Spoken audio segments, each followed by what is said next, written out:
What's up, Spokane? Welcome back. I'm your host, Sam Peri, here to keep you up to date on all things happening in our wonderful city in the inland Northwest. First up, Refugee Connections Spokane, a local nonprofit, is preparing for incoming Afghan refugees who are fleeing from Taliban forces in the country via the Afghan Special Immigrant Visa Program, which is being granted to those who have helped the United States war effort in the past. Refugee Connections' mission is to assist these new residents in their adjustment to a new home. The nonprofit will provide services, classes, interpretation, and overall support to Spokane's approaching refugees. As for the City Council's primary election, for the number 2 council position in District 1, Jonathan Bingle secures his spot to move forward to the general election in November, whereas Nagmana Shirazi and Luke Jasmine III have been counted to be separated by a mere 4 votes, with Shirazi at 1,889 and Jasmine 1,885. These wildly close results are going to be recounted to ensure their authenticity, and the winner will move on. As for the number 2 council position for District 3, Zach Sapone and Mike Lish both pulled ahead in their races, and we'll see them in November. And that's What's Up, Spokane. To stay fresh on all the latest news regarding Spokane and the inland Northwest, tune in next time to What's Up, Spokane with me, Sam Peri, and we'll be right back with the Pulse.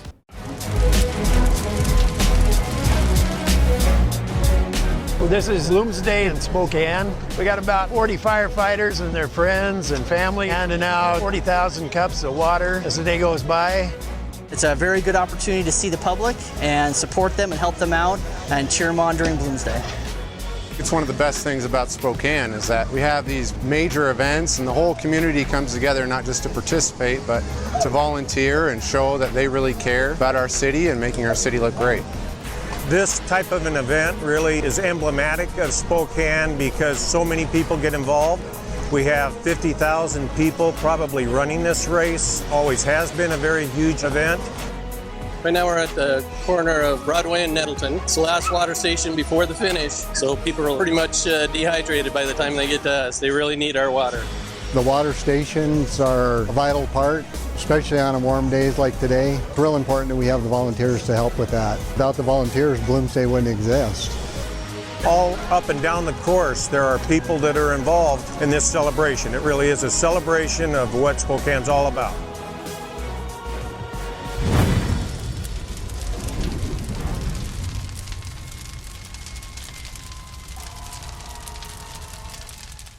At Wendell, you are respected, you are valued, and we have an experience tailored to fit your lifestyle. I'm Nick.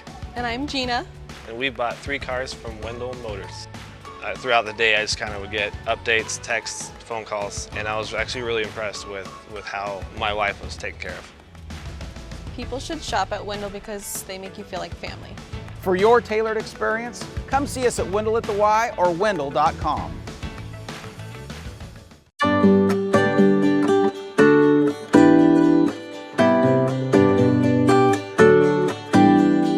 Welcome to Apex Plaza, Spokane's one-stop cannabis destination. Apex Cannabis features thousands of economy, value, and luxury cannabis products.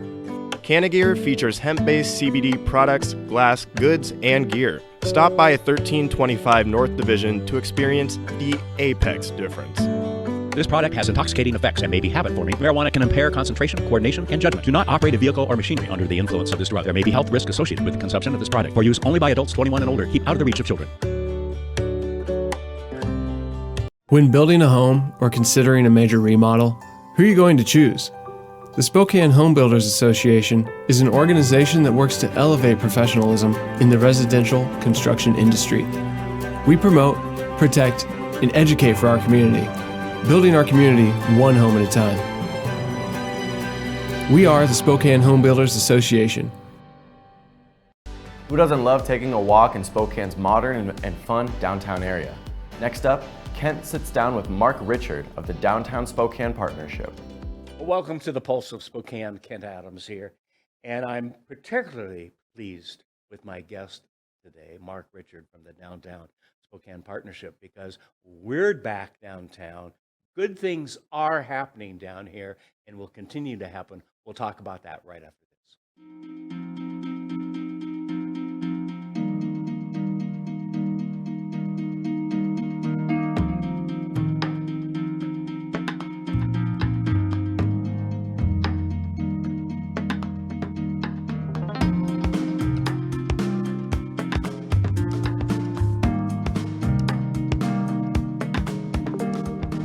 Contact us today to learn how PowerView automation makes everyday living effortless. I'm Tyler Lemasters. Spokane's homelessness has been mismanaged by City Council. There is no compassion in failure. A fresh perspective is needed to address this issue. In November, I hope you vote for me, Tyler Lemasters, for Spokane City Council, District 2. Paid for by the Committee to Elect Tyler Lemasters. Starting a digging project? Before you reach for the shovel, you must click callbeforeyoudig.org, alerting your local utility companies to come out and mark any lines they have near your dig site. Protect our buried utilities and click callbeforeyoudig.org. Mark, Richard, welcome. How are you doing? I haven't seen you for a while. It has been a while. I'm doing well. Thanks, Yeah, Kent. It's yeah. just great to see you. Good to see you. Yes, absolutely. Describe your organization, and let's start with that and what your purpose is, Yeah. because I'm not sure everyone understands. You bet. That's a great question. Give people some context. So, a couple of things. One, we have a membership component, voluntary participation that allows us to engage in advocacy, and so with that, we work on policy issues, and so engaging with our council and our state legislators to a little less extent on policy issues, just as it relates to business. Right. As a business association. The other piece of that is we oversee and manage these kind of core, kind of fundamental nuts and bolts of downtown. So if folks think about the cleaning, we do have a clean team. By the way, I have nothing but positive things to say about the crew, because every incident I've had with them has been positive. Good. Yeah, amazing team, hardworking team. Yes. Cleaning up our downtown. We have a security team, and then we have a team that does marketing and promotion, so telling the world about the beauties of downtown, and then we run a bunch of different events, and so all of that to try to make sure we're accentuating the cultural uniqueness of downtown and of Spokane, and then to support our downtown business community. But you've been challenged the last year and a half with the pandemic and all the things that have gone with that. And even perhaps more recently with all of the homeless issues. And when I say homeless issues, that really covers a lot, because it's not just one slice of homelessness. There are several slices, and we can talk about that if we want. But you're facing a lot of challenges, you and the police department and the sheriff and business owners that you represent. Yeah. Are you going nuts yet? Yeah. Well, I'm trying my best not to. I'm trying to keep my team positive. Yeah. But it's we do love the work we do, and Spokane is such an amazing community. Yes. We were talking offline. You've been here for 40 years. I've been here my whole life. And so it's worth fighting for sure. Yes. But yeah, the pandemic, if you think about downtown, it's a little bit unique in that a lot of our kind of neighborhood comes from our employees. Number one, and then from visitors. And so if you think about the hundreds, thousands of businesses in the downtown area, many of them rely on visitors and on employees. Yes. Both of those were swept clean, gone, right? Yeah. Like vanished. Either gone to overnight. home or not coming to town. Exactly right. Yes. And so I'm just like so humbled by the fact that in that last year and a half, I think we've lost. To date, we believe we've lost about 35 businesses in the downtown area. Those are horrific, but we've seen 15 new businesses open during that same time, Ken. And so again, just keeps you fighting. Gives me the chills, frankly, just to understand the heart and the soul of an entrepreneur. Yes. Wanting to do something amazing for their community, and so because without a pandemic and the ramifications from that. Starting and opening a business is challenging by itself. Yes. Okay. Yeah. And we all know the records of small businesses and so forth that fail and so forth. But to start one and to open one during this time, that takes some cojones. Some Can grit. I say that? That's exactly right. Yes. Okay. Yeah. What as you talk with some of those who have started that? Yeah. What's the feedback? Yeah. Well, I think. A couple of things. One, they had no way of anticipating. Many of them had like their leases signed and had their business plan going and so forth. And so, I think just unprecedented in terms of challenges for them. But the other part we hear and this is what it requires, is that the community response has been remarkable. Yeah. So again, people going out of their way to come from the north side, from the South Hill, from the Valley, from Airway Heights, to support these businesses at a time when they need them the most, Yes. right? And so the feedback we're hearing in terms of just that the entrepreneur and their employees being inspired by the way the community has risen has been something else. It's been really remarkable. Yeah. Lots of I think just great things out of this catastrophe. Really, frankly, that if we focus on the positive, there's a lot of positive. Well, I say it a lot to some of my guests, and that is that we're part of a metro area between Spokane and, yes, downtown and the Valley and North Side and Coeur d'Alene. I understand there's a city over there and in Post Falls. I've heard about them. Yeah, yeah. In the general metropolitan area, but we're still a town. Mm-hmm. We still look at what Rick Clark has done with his organization to go out and help. We still help our neighbors, right? Even our competitors. Yeah. You know, I don't know how many times I've had restaurant people in talk about, well, who have you been talking to and all of that? Well, the other restaurant 2 blocks from me. Yeah. And they gave me great ideas and so forth. We're not afraid to help our neighbors here. Right. And I mean our business neighbors as well as our neighbors at home and that sort of thing. That town atmosphere is still here, isn't it? Completely agree. Yeah, Spokane friendly, whatever you want to call it, I think absolutely is. And that's really what I'm talking about. I think that those inspirations, not only where folks came out and helped the businesses and small businesses start up and give them advice and counsel, but also just struggling business owners and their employees taking time out of their wild schedules and the world being tipped upside down to help people that are on our streets and or help others that are less fortunate. I mean, it just the energy and I think the sense of community in Spokane it's palpable, right? Yeah. It's really solid. I want to cover an issue I wish I didn't have to, and that's the homeless related issues. Sure. And I say related because there's everything from those that are in facilities to those that aren't. A lot of drug dealing going on, I'm hearing, and so forth. And we know an awful lot of the homeless problem comes from mental illness and from drug-related issues and so forth. And the last thing I want to do is condemn them for problems that they have. It's an illness, okay? And we are fortunate in this town that we've got organizations like the Salvation Army, Union Gospel Mission, and so forth that are making a difference. But how do we get out there?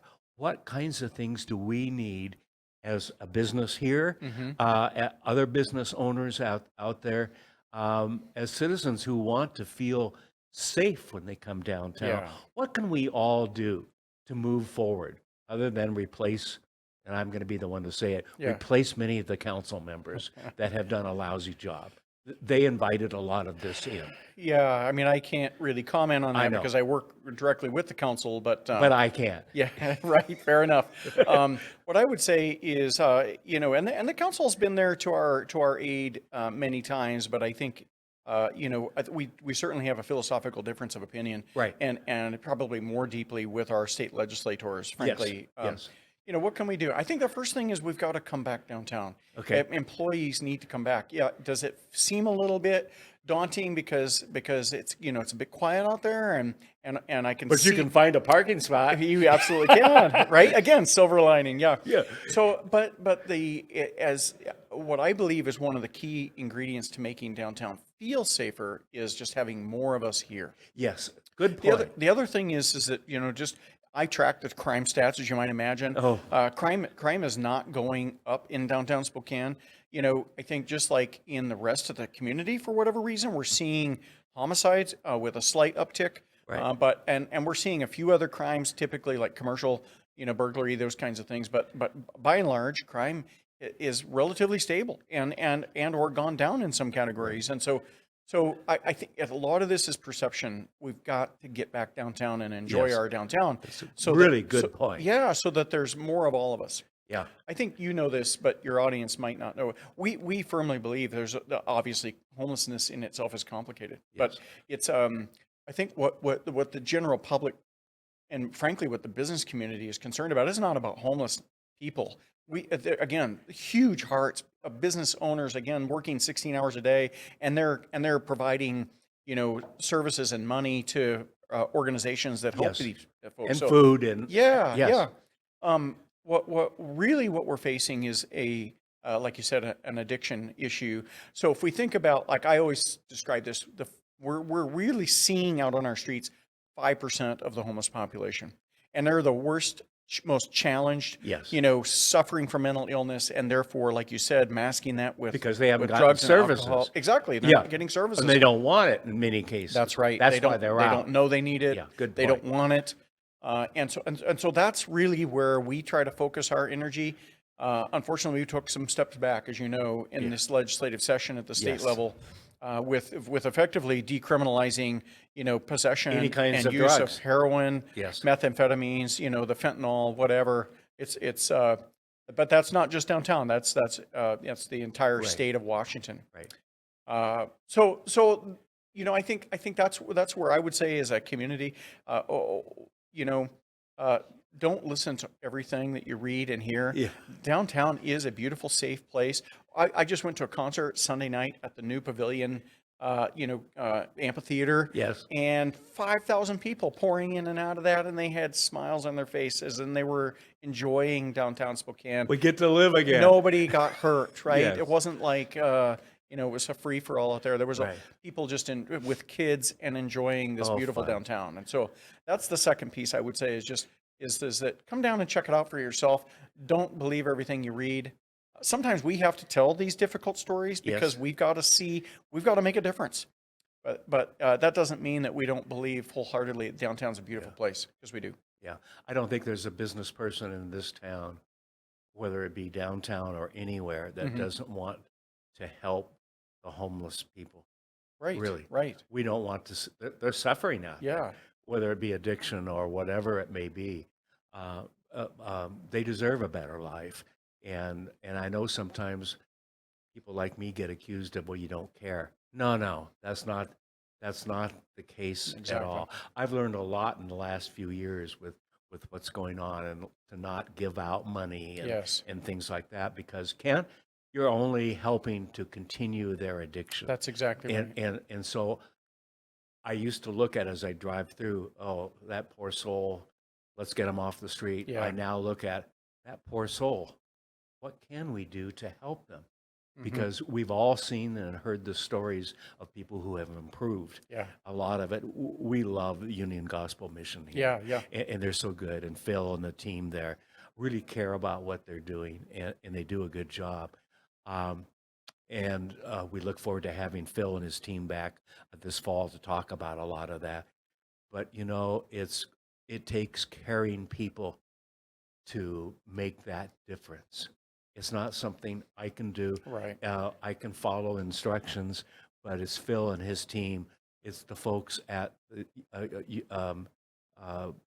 Salvation Army, which is a great Major organization. Ken. Yep. Yes, and we have several organizations like that. It's not just about housing them. Yeah, we can put them in a bed somewhere, and when it's cold or too hot and all of that. That isn't really going to help them long term. Most of them, when they get out of their addiction and so forth, really look back and, oh my gosh, I've transformed into a human being now. And I think we want more of that. Well, we absolutely do. And I think you touched on so many important parts there. One is, you're absolutely right, is as a community, we need to check our heart for a minute and say, what is the best way I can help? Not just what's the way I can help right now. Yes. So I love this one example I heard, and I love to share it because it's a beautiful story about a woman and her kid. And what they were doing the same thing. They were giving money out the window. And what they realized and they saw was, in some instances, directly where this individual was using, or buying alcohol or whatever. So they started creating what she called a care cup. So they had a cup in their car, and every time they saw a homeless person in need, they would put $1 in that cup. And then at the end of the month, she and her kid would go to the local brick and mortar charity and provide that money to them so that the professionals can help. I love that. Right? Isn't that beautiful? And I think this is really the key, the crux of our philosophy, we too believe that every person needs to be treated with dignity. My team is trained to treat those folks with dignity and respect. And that's got to be hard at times, It doesn't is hard when they're not being treated equally in return, right? Right. And so we're focused on solutions, but those solutions have to come with expectation and accountability. And so that whatever you want to call it, tough love, whatever you so we got to meet them, we got to offer them services, and if they refuse, then we as a society, I believe, we need to step in, we need to interject, and we need to frankly pull them off the street and get them connected with services, even when they say they don't want it. Right. And if my opinion, we need to do it as many times as we need to in order for that person to break the cycle of addiction and get the help they need. And we're not doing that. This is somebody's the way son or daughter. Oh, yeah. That's right. Somebody who may be a parent and all of that. Don't we, as a society, owe that? Back to it's not Spokane all about government handing out money and things like that. Right. I love the cup thing. Yeah. What did you call? What did they call it? Care cup. The care cup. Yeah. I love that. Yeah. Well, my wife was taking our grandson home a few years back. He's now 18. And I don't want to be a name dropper, but he'll be going to Gonzaga University this fall. Grandpa's not proud. But. No. And the fact that he's rooming with one of Mark Few's sons has nothing to do with being proud. But anyway, but they're my wife is taking him home down to the spot off on 195 down there. I can't think of the name of it. Ridge something. Eagle Ridge. Eagle Ridge, yeah. Yeah. And the guy's holding a sign, I'm hungry. So Caden's taking a Tupperware thing of spaghetti home to the family, and he hands it out the back window to the guy. In his heart, he thought he was helping. Yeah. The guy may have eaten it, but unfortunately, they need more help than just a bowl of spaghetti. Or $1 or $2 to go to the local. Unfortunately, that's the case. I mean, so that is an important distinction because people will say, well, that's insensitive. You know, what really impacted me, one of the most impactful things was when I got a chance to serve on a panel with a gentleman by the name of Tyson West. If you haven't had him on your program, I know him. You've got to have him. He just had a birthday today. Did he? Yes. Oh, good. So you must be social media friends. Yes. When he tells his story about the fact that when folks handed the food to him, they gave him the $1, they gave him the blanket, they were literally trapping him in his addiction. Yes. And it wasn't until he got in trouble with the law, he ended up in jail, and for him, he found Jesus. Yes. And that's what broke the cycle for him. And that young man today, now in his, whatever, I want to guess 40s, is leading the Adult and Teen Challenge and helping people out of addiction. And it's just, that was one of those life-changing stories for me. I'm like, we are on the right path. Yeah. But we as a community, I'm pleading with your audience, please don't support mobile do-gooders who come down here and hand out food and then they disappear, leaving behind a pile of trash and leaving behind an enabled group. Support your brick and mortar groups. Yes. Do your research, find out the ones that are requiring expectations and accountability because that's what each human being needs. That's what's going to make the change. That's right. Yeah. I've got to have something to live for. Yeah. I got to have hope in order for me to make that change. And the like you said, Major Ken and with the Salvation Army and Union Gospel Mission and Family Promise and there's just a stark difference between some of these, the way they are run and how they give that expectation and accountability, and then others who just give handouts. Yeah. And the consequences are starkly different. And those organizations can track by numbers the changes that are going on versus how many people just came in and got out of the heat or got out of the cold in the wintertime and maybe got a meal of some sort. They're tracking, did they get connected with services? Did they get a job? Did they get permanent housing? Did they get mental health treatment? I mean, that's what we need. And sometimes it takes several times to do that. You can ask Tyson and some of the others that we've had in here and so forth. So, Mark, thank you. Say hi to Liz for me. I will. Okay. Yeah, the whole team I keep says seeing hello. that you guys, are doing good things.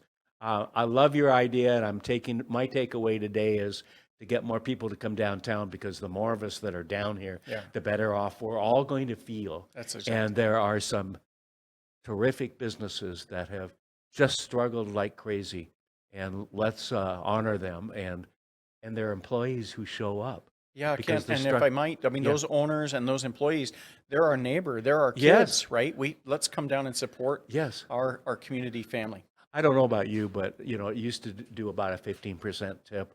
I think my low tip is 20% now. Yeah, You know, and sometimes I see the servers and so forth just doing the extra, and they're on overload with the number of tables and everything else. Let's do what we can. Some of us can afford to do just a little bit more, and that's better, I think, than giving the dollar at the guy in the corner who's going to buy booze with it, or enable him to continue to do that. Yep. Mark, keep up the good work, Thank you, okay? sir. Come back and see us soon. You got it. Okay. Thank you so much for having me. All right, Mark Richard with the Downtown Spokane Partnership, doing good things here in town. Thanks. Have a good day, everybody. The economy is getting stronger. Banks are lending again, and interest rates are at historic lows. Now is a great time to buy your dream home. The caring and knowledgeable professionals at Homes for You have been helping people just like you for over 20 years. They take the time to listen to what you want and will help you find just the right home in Washington or Idaho. Real estate is what we do at Homes for You, 928-5782, or visit online at homes4uspokane.com. This is River Ridge Frame Shop, called Frame It Today, where we can take your art, customize it, and get it ready to hang on the wall.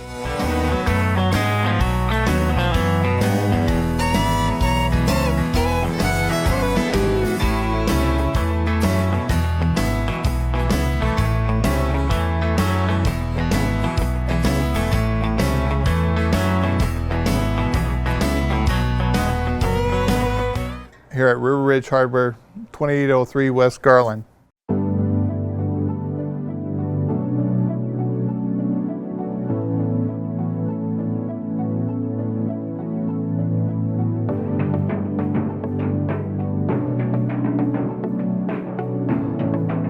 The world has changed a lot in 50 years, and Kimley Haygood has changed with it. We still provide our customers with the highest level of service, whether it's financing, construction management, property management and maintenance, leasing, or sales. Our team is here to help you make the best decisions with your real estate.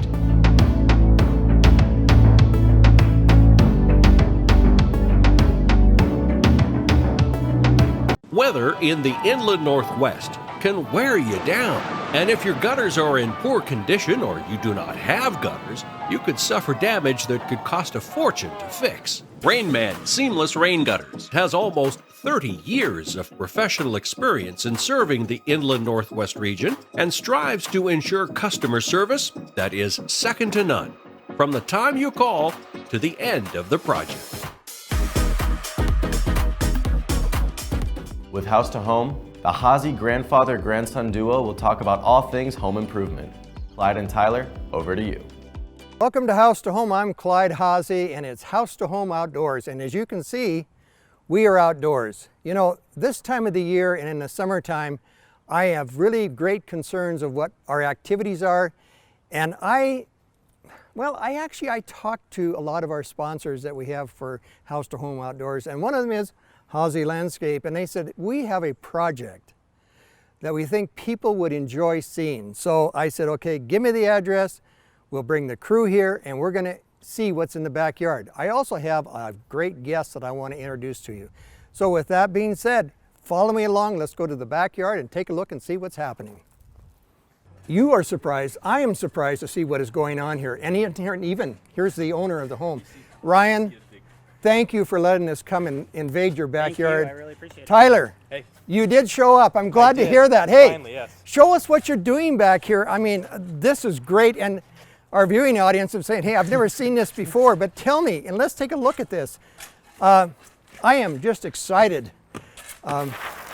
Looks like we have a plan that we're looking at that you folks have laid out. Yeah. Talk to me about what the owner was thinking, what Ryan was thinking about when he came to you folks. So basically we started out, it was a builder home, and they were just a blank backyard, and they wanted a functional space where they can really use a lot of the lawn, and that's why you see on the back side there's this big hillside. Right. And there needed to be a more functional way to use the backyard with this big hillside in place. Well, I understand it's a young family, and as the family grows and the needs grow, they need flat areas for the kids to play. And we even added on to, I see a patio, and that's Yep. already in place. What happens, you know, where do you begin? It's like buying a car. How do you start something like this? I understand some of the people, they were called in and your firm looked at it and identified, listened to the owner, identify what has to happen.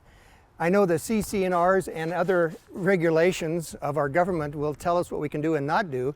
But in this particular case, the owner was able to develop his backyard what he wants. So, and as we are showing here, I see some stairs going in. Yep, they're working on the stairs currently right now. Right, right. Go all the way up to the top level of that back behind wall. Right, but I may point out that the patio is already in, so we came across that. But the rest is going to be sawed in through here, and maybe when we leave here, the cameraman can take a look at this. But you can see what you're doing is that you're planning a vision. Yeah. So don't start a project like this unless you have a vision, a direction, or a layout. I don't care if you're going to do it yourself or hire someone to do it, but understand it. Yeah. Let's go back here and take a look at this wall, what type of wall, and even, are these the wall blocks here? Yes, these are the wall blocks. They are from Bellegarde. They are Highland stone. This wall block is specifically three-piece. It's a three-piece stone. So this is the large, and then we have the small and then the medium that you can see on the wall.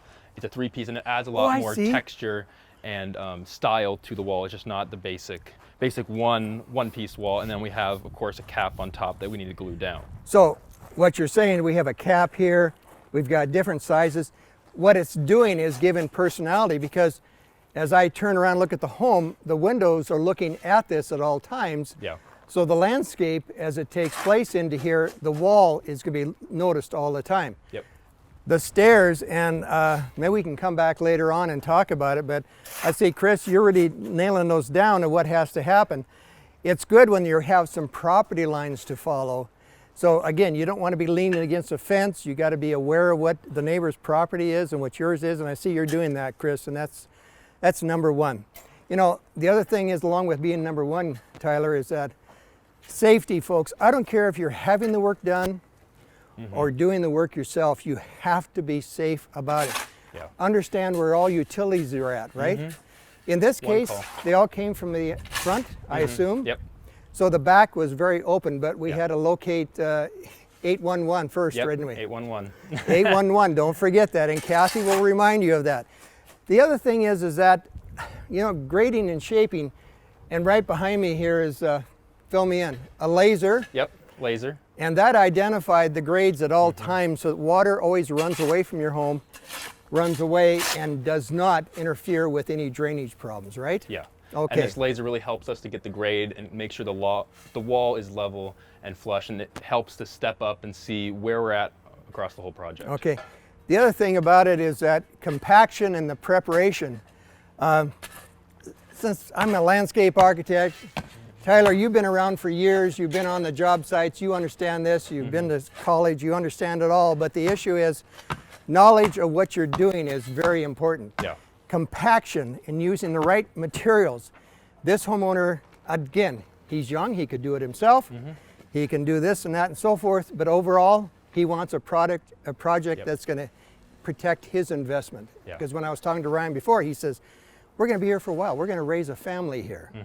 So that's going to be taking place. Now, I do understand that in Spokane County and in Washington State, anything over a 4 foot high, you have to have it engineered.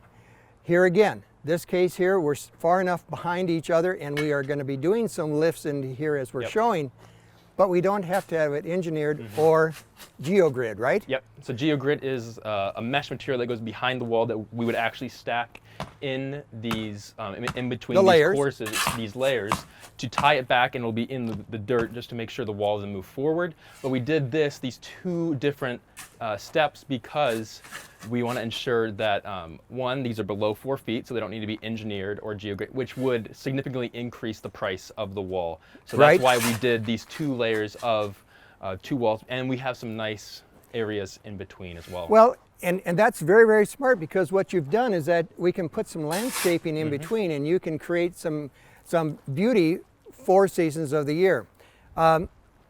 Tyler, I have a lot of questions I want to share with the people that are viewing here today of how to build a wall and where do you start and how does it all get going. But we need to take a break right now, and our sponsors are going to be taking us into the next section. let's be talking about the wall itself and how do you begin and where do you start, and let's go from there. Sounds so great. For right now, we're just going to take a break. We'll see you right back here. This is River Ridge Frame Shop, called Frame It Today, where we can take your art, customize it, and get it ready to hang on the wall.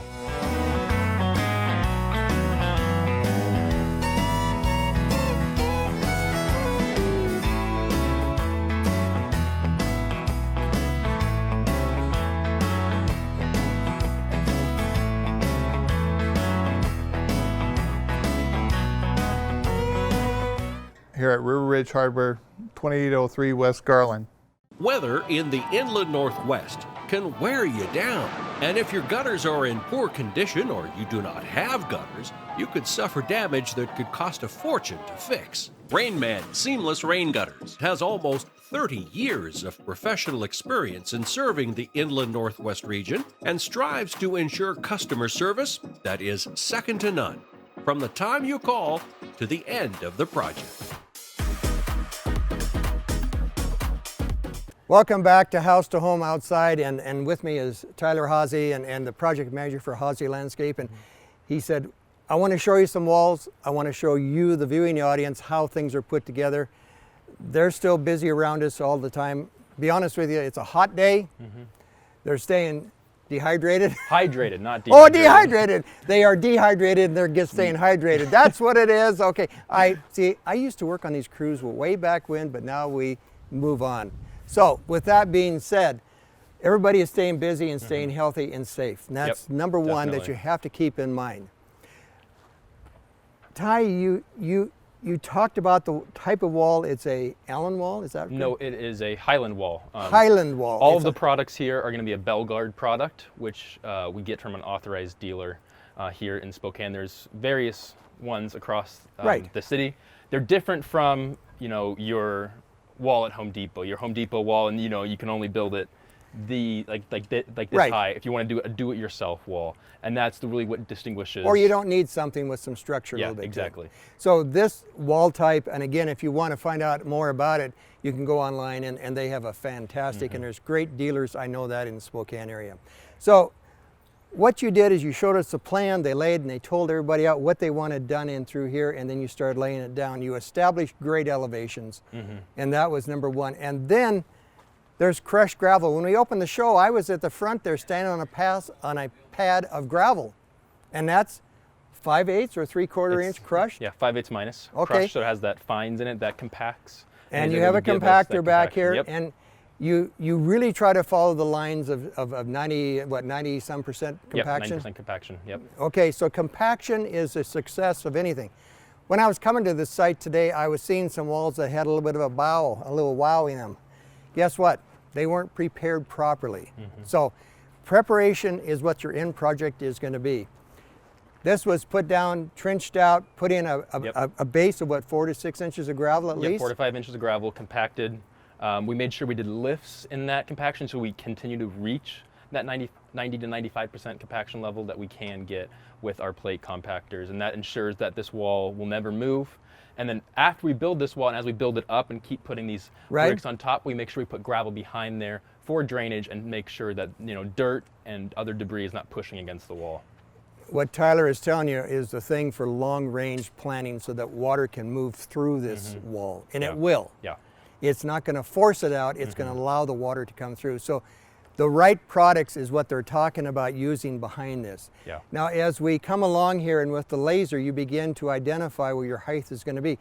On these caps, and I think this is real important, that we begin to identify the caps are actually glued on with this cement, right? Yep, they're glued on with a caulking gun that, once you glue them on, they're going to stick for life. Okay. Yeah. Behind me here, they've been working on putting a set of stairs going up. They again will they have this type, or is it going to be block all the way up, or what are they going to do? They will actually build the stairs out of this block, so it's all going to be a seamless transition, and it'll all look pretty sharp going up through this whole wall in this backyard. What you're saying is that from the front bumper to the rear bumper, it's all going to look nice, neat, and prepared correctly. So with that being said, in between here, the sprinkler system goes in, the landscape can take place. Where our cameraman is standing, he's going to be in the middle of the lawn and sunbathing on his lounge. I mean, It's going to be a beautiful setting. I would like to come back and be talking about this. I want to be talking about the paver patio that was installed. So maybe we can take a quick break here and let's go around and take a look at the pavers. Sounds okay? great. Let's go this way. I use the expression dehydrated, and guess what? It is dehydrating you outside in these hot summer days. So when you're out here working in the yard, drink a lot of water. Hydrated is most important. Ty. Yes. This is a paver patio. They have concrete over here that the builder had put in, and some choices were made here, and this is another Belgard product? Yep, another Belgard product. And what is this product identified as? This is going to be the Catalina Grana stone. It's going to be, again, a 3-piece, so you see the different sizes. We have the mediums, the square ones, and then these other ones, and then if you see occasionally there will be a larger set in there as well. So instead of just being like concrete is, it looks like all is one. This gives it more personality. As you come out the door, they have more furniture, and over here, this is more visual viewing. Yeah. The other thing I want to be noticed, and the camera is picking this up right now, you notice how the slope is leaning away from everything. Water is going to be running off. Now, I assume that the preparation, again, was 4 to 6 inches of gravel? About 4 inches of gravel, and again, those continual lifts in that gravel just to make sure this concrete, not the concrete, the pavers are not going to move over the course of the life. And with that, there is a slope this way to make sure that there is runoff. And pavers, they're not like concrete. Concrete tends to crack, and that is because they don't have a lot of these joists in it. So concrete pads do tend to crack a lot, and pavers they'll move kind of with the earth, and they'll stay pretty much continual, and they'll be complete with everything else. Right. In our location here with the freezing and thawing, things rise and contract and expand. The pavers allow that to happen, and that is so important. And the other thing is that there's been a sand base put over the top of this to lock it in place, and that is so important. So preparation, understand what you're getting into, and the other thing is that there's a lot of do it yourself people out here, and I really admire that. But fully understand what you're getting yourself into. As a landscape architect, I can tell you, I've seen a lot of projects that they said, oh, why didn't we call you before? At least get some help, get some advice. And you've heard that before. I've had the pleasure to be working within a company and understanding that we always ask questions. Do we have all the answers? Not always. But as we pass on with generations, and Tyler, I want to say thank you because your expertise of understanding a lot of this stuff, again, I'm a hands-on, as I said before. So you're the one that has been involved with it and understanding more at the same time. So as we go forward with House to Home Outdoors, Tyler, thank you. I'm glad you could join us. Of course. You're going to see more and more of him. We're going to be working on other projects. So for now, stay safe, drink a lot of water if you're outside, and enjoy yourself and have a great time this summer. And we'll be seeing you as we move on with another episode of House to Home Outdoors. We'll see you then.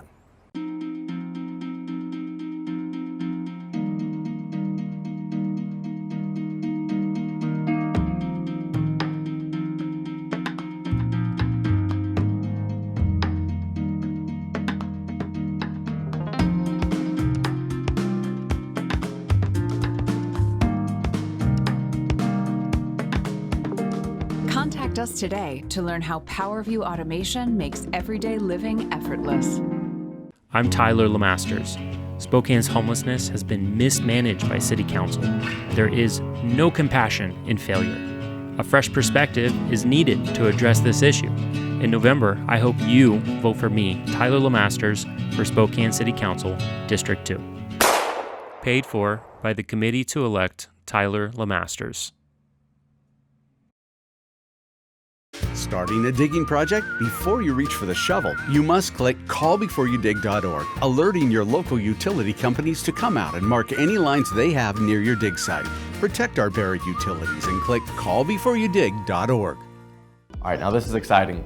Kent welcomes back Ken Sax on Real Estate Talk, where Ken talks about the housing market, the industry, and gives advice to buyers and sellers with need-to-know information on home ownership. Ken? Well, it's time to welcome back Real Estate Talk. Okay, and I'm so pleased because the last time Ken Sax was here doing this, it was a different scenario. Starting up for what we have now these days, because we know about housing.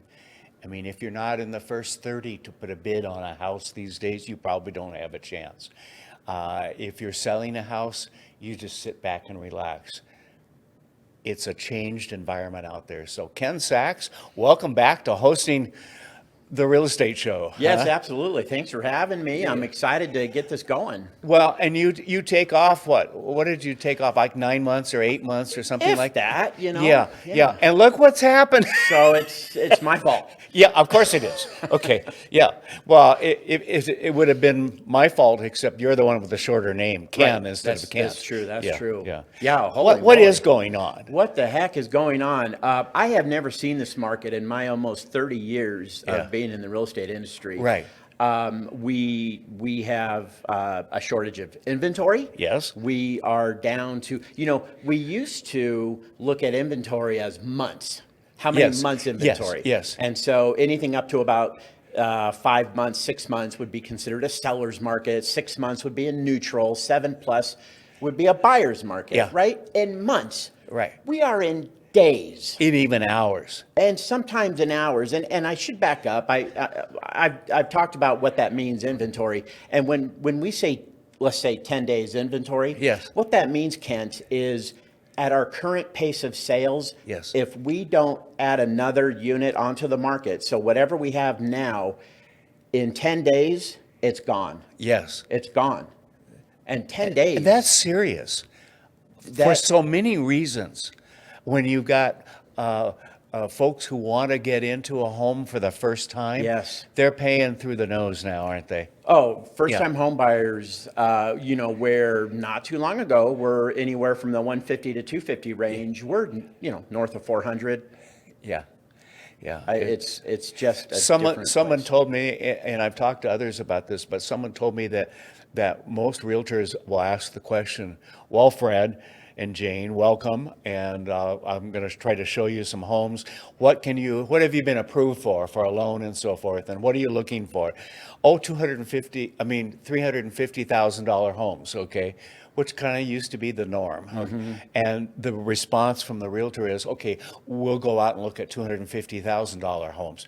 Well, why? I've been approved. The fact is, you're going to have to bid up on most of them, especially if they're in good shape and everything. Yeah, and that's a tough conversation with some buyers. Yes, I bet. Because they're not accustomed to that. No. If their first time, they definitely have nothing to compare that to. Right. If they've bought before, that's like, wait, that's not how it works. Yeah. Well, it is today. That's how it works. And so you're absolutely right. And I've had those conversations where if you're looking for let's say a $350,000, $400,000, let's just say $400,000 house, we have to talk about strategies. Yes. And the strategy would be, let's look perhaps at 350, 370, so we have the ability to outbid our competitors. Because we're competing now. Yeah. We're competing. Yeah. And that's a hard pill to swallow. And in our community, with some of the wages and salaries and everything else, and having come off a pandemic and so forth, that's got to be, from your standpoint as a realtor who tries to help people get into a home or whatever it is, that's got to be tough for you to deliver that news. I hate this market. Yeah. I do not like it at all. I feel that if somebody has shown that they are financially responsible, they can manage their finances, they should be able to buy a house. Right. They should be able to buy a house. That's the American dream. It is. And so, a lot of the public thinks, oh my gosh, you realtors, like, you must love this. You're making a killing. There's not one realtor I've talked to that loves this. Yeah. This is not we don't like this. We don't like this. No. And it's Because your job is to help people get it. We got to help people move, Yeah. get into a house, that sort of thing. Sure. And so you've got the supply and demand, but let's talk about material costs. Yes.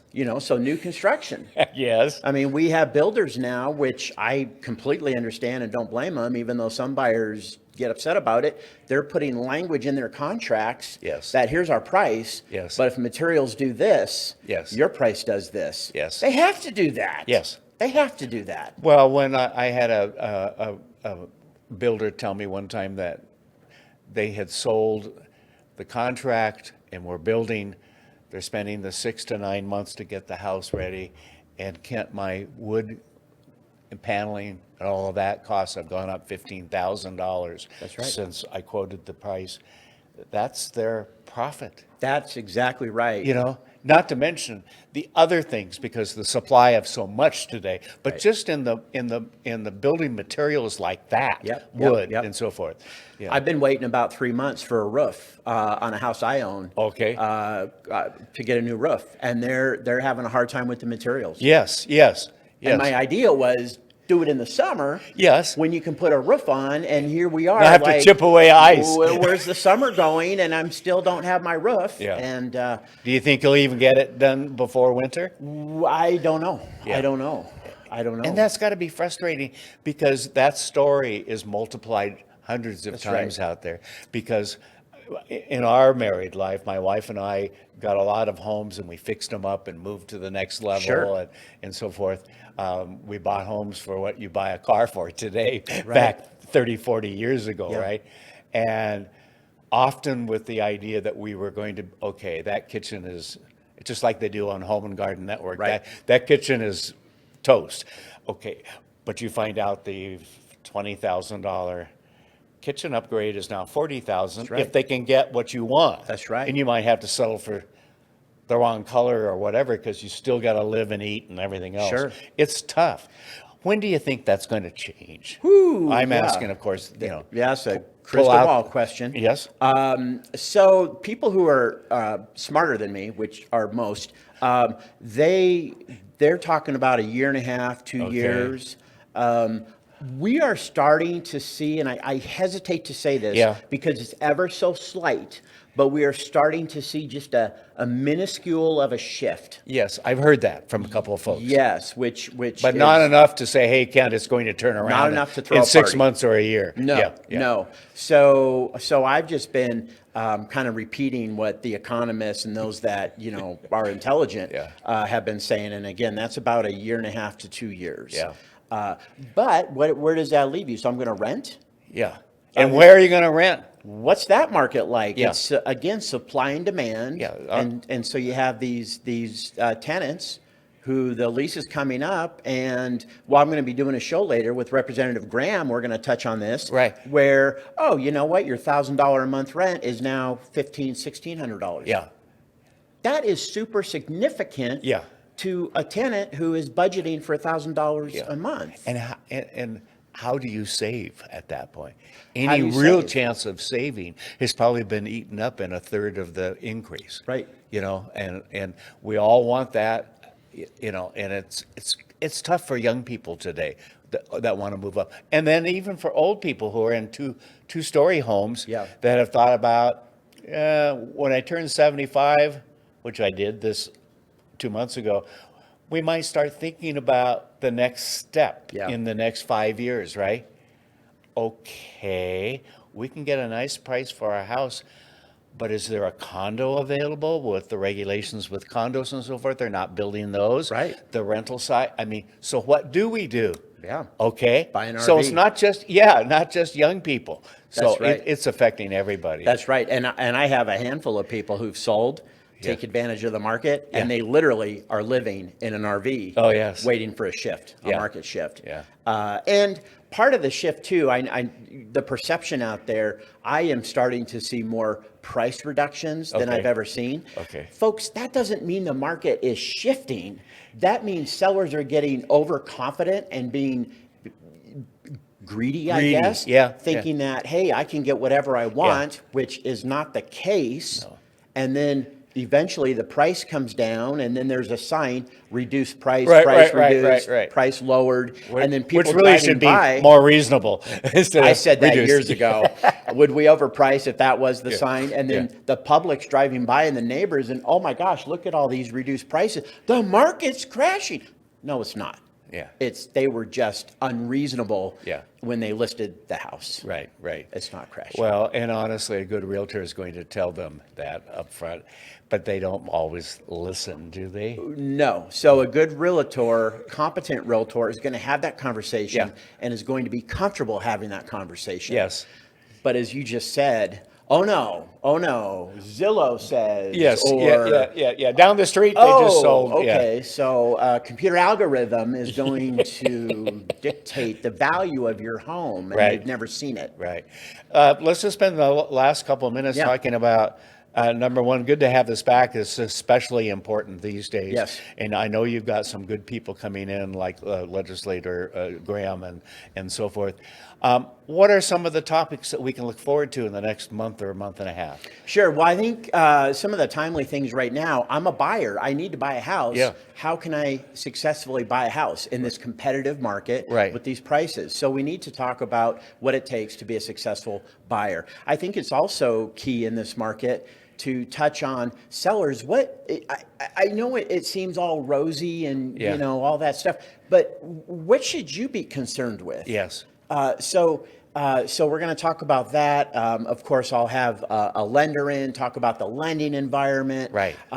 But really, it's, every market, I've said this so many times, here's the real estate market. And wherever you are in the market, there is a set of dynamics Yes. anywhere on that scale. Yeah. So you have to understand the dynamics of any given market when you are in the market. Right. And so we're going to talk about the dynamics and how to be successful, whether you are buying or whether you are selling. Yeah, good. And what you need to look out for. We just had we have a statewide contract for purchasing real estate. Right. Oh, by the way, that just got revised Yes. in ways that I've never seen before. Okay. So do you understand those revisions? The person that you're aligning with, do they understand those Yes. revisions? How can those revisions help you? How can they hurt you? Right. Those are very big deals. Yeah, weren't you in Olympia a week or so ago? I was in Olympia. Getting updated? Last week I was in Olympia doing some videos with Yes. our state association attorney on some of these revisions because there's a lot of misunderstandings. Yeah. And if realtors don't understand it, how the heck can their clients understand No. it? So there's just so much going on. Yeah, what you knew last week is different. That's right. Yeah. And that's, like I always say, that's why it's called practicing Yeah. real estate. We're Yeah. just always practicing, right? Right. It's the Right. practicing medicine that kind of freaks me out, but we're also just practicing Right. real estate. So what's the name of the show? Real Estate Talk. All right, with Ken Sax. Yes. Here. Looking forward to it. On Spokane Talks. You bet. Thanks.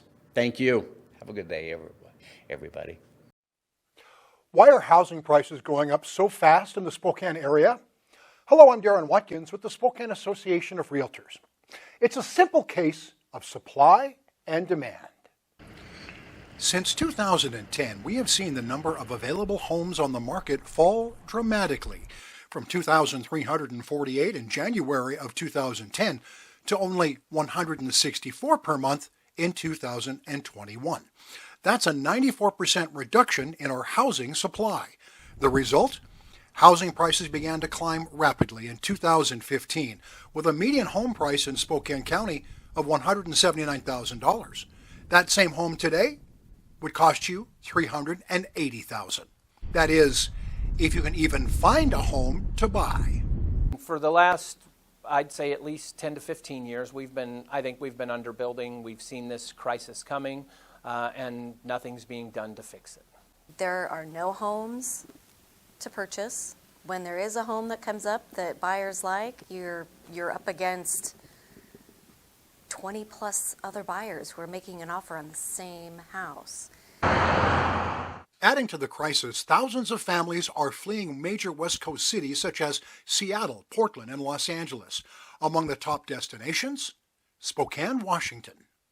When you talk about an out-of-town buyer, they've sold that home in a coastal market, let's say, a Seattle, Portland, San Francisco, LA, take your pick, for $1.5 million, and they come to Spokane and can replace that thing and be in a nicer home for $500,000.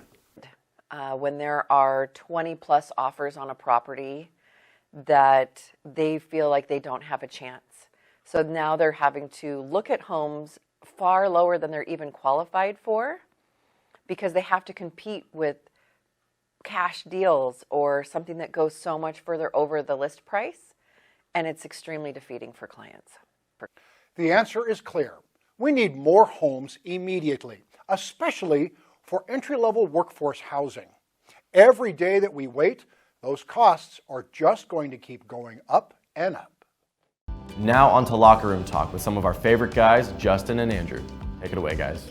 Mariners do find themselves in a decent position, not great because, again, there's only 50 games left, and they're 3 games back out of the wild card spot. So not too bad. They are 7-3 in their last 10, which is the second best mark among all potential wild card teams.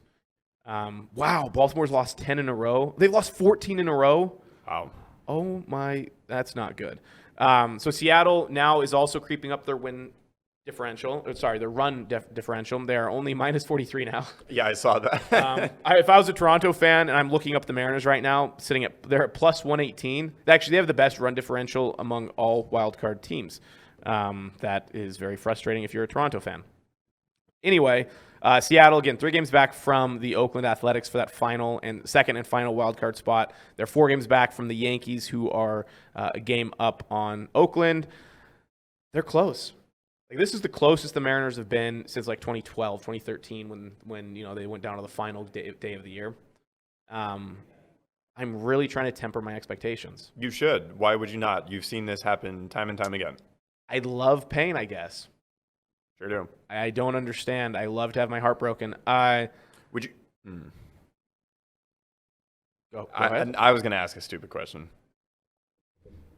I'd like to hear it now. Okay. Well, I like everybody. No, it's a really dumb question. But, okay, this is like the cynic in me. Okay, so would you rather the Mariners actually make the playoffs, get the wild card spot, and get bounced in the one-game wild card, or would you rather have them continue this historic absence from the postseason to the point where we are like 2 decades plus above any other professional team's postseason drought? I want to be the record holder for all time?